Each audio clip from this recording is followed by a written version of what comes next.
All right, this is the last of a three-part series on an excerpt from a book, The Naked Communist, by somebody named Cleon Skousen.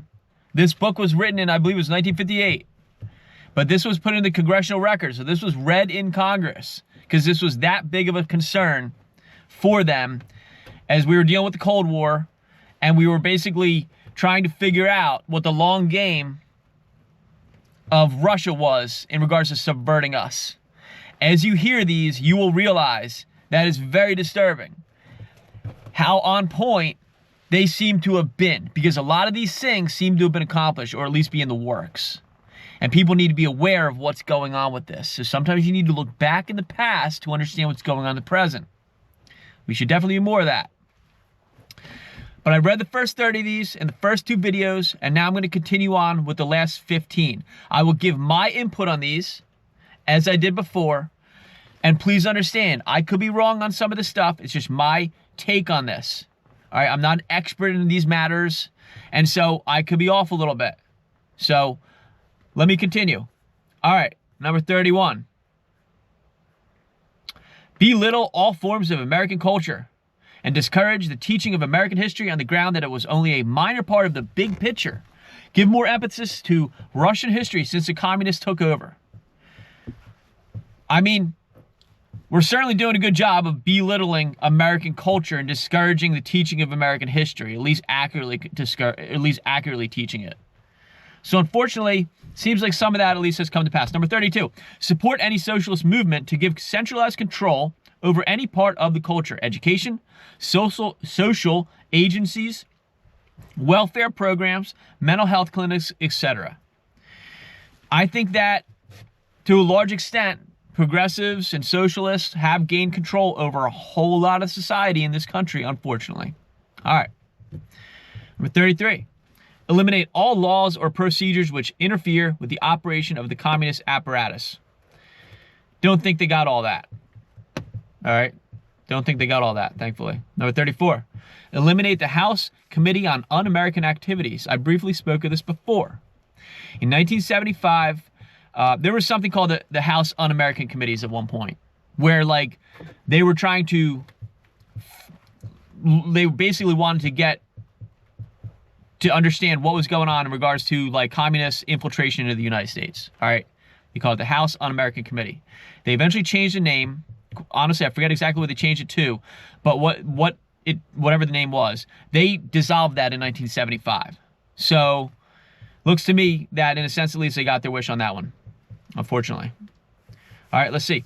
Number 35, discredit and eventually dismantle the FBI. I mean, the FBI has certainly not been dismantled. And I would say, unfortunately, due to how things are going, it has been discredited. Unfortunately, all right? There's bad apples in every bunch. That being said, I would also venture to say, I would think, and I believe, that there's probably seriously solid, good, God-fearing FBI agents to this day that still exist in that institution that are fighting the good fight. All right? But unfortunately, there's some bad apples in every bunch. Let's move on. Infiltrate and gain control of more unions. I think they probably succeeded with that pretty well. All right. Number 37, infiltrate and gain control of big business. Guess that's debatable as to how much that happened. Number 38, transfer some of the powers of arrest from the police to social agencies. Treat all behavioral problems as psychiatric disorders which no one but psychiatrists can understand or treat. Think defund the police. Okay, so some of that has happened, it seems. Number 39, dominate the psychiatric profession and use mental health laws as a means of gaining coercive control over those who oppose communist goals. Truth be told, I'm not exactly clear on how they succeeded or didn't succeed with that, so we'll move on. Number 40, discredit the family as an institution. Encourage promiscuity and easy divorce. I think that's pretty obvious that that's been happening and that that's rampant in this country, unfortunately. All right, number 41, emphasize the need to raise children away from the negative influence of parents. Attribute prejudices, mental blocks, and I'm not going to say this word, all right, but it's an old word we don't use anymore about children. to suppressive influences of parents. All right. That word, it's referring to children or people that are mentally compromised. All right, we'll just leave it at that. But anyhow, I think that society, unfortunately at large, is pushing kids away from their parents right now. They're trying to belittle and diminish parenting, unfortunately. All right, number 42. Create the impression that violence and insurrection are legitimate aspects of the American tradition, that students and special interest groups should rise up and use united force to solve economic, political, or social problems. I mean, you've seen all like the social justice movements in the last, say, 3 or 4 years. All right, so, I mean, you can see a lot of stuff for yourself.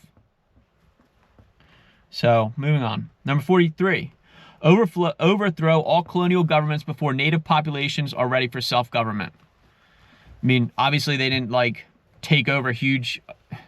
I mean, maybe they succeeded with this on some level, but I don't think they fully succeeded or fully accomplished all their goals. I'm not fully clear on this one, so I'll just leave it at that. Number 44, internationalize the Panama Canal. It's an interesting one. I believe that China owns ports on both sides of the Panama Canal, and they have a tremendous amount of influence in the Panama Canal right now. All right. And number 45, this one's interesting. Repeal the Connolly Reservation so the United States cannot prevent the World Court from seizing jurisdiction over domestic problems. Give the World Court jurisdiction over nations and individuals alike. All right. So, I'm going to have to go into this a little bit. To my knowledge, what this means is this. The Connolly Reservation basically was to protect the United States, and to my knowledge, it still exists, thankfully. All right. There's a world court that would love to be able to have jurisdiction over the domestic affairs of our country, like the UN, all right? They would love to have jurisdiction. We have stopped that from being the case, all right? But there's people that definitely want to repeal this Connolly Reservation. As you can see, it's been, talked about for quite a long time at this point. This is, this list was from like 1958. All right. If you do that and you repeal that, then you're leaning and pushing us more into a one world government. All right. Which they talk about in this list, in I think the second part of this. As a Christian, as somebody who believes in Christ and in the teachings of him, I have seen with my own eyes that a lot of things in the Bible are starting to come to pass. This world is leaning towards a one world government, unfortunately. And I would tell you this. Christ has saved me. I'm convinced I'd be a dead man. I think I would have died for a multitude of different reasons. I'll just leave it at that. And it had not been for him, I wouldn't be here right now. So I recommend to anybody, come to Christ. All right. As I make these videos, that will be a core tenet in them, because I'm trying to push God's kingdom as well and present my take on some political things that are going on and what I think is happening in this country and in the world. And I follow this stuff pretty intensely at this point in time in my life. All right. So you can agree or disagree with the things that I present. That's your business. But I'm going to keep on keeping on. All right. Take care.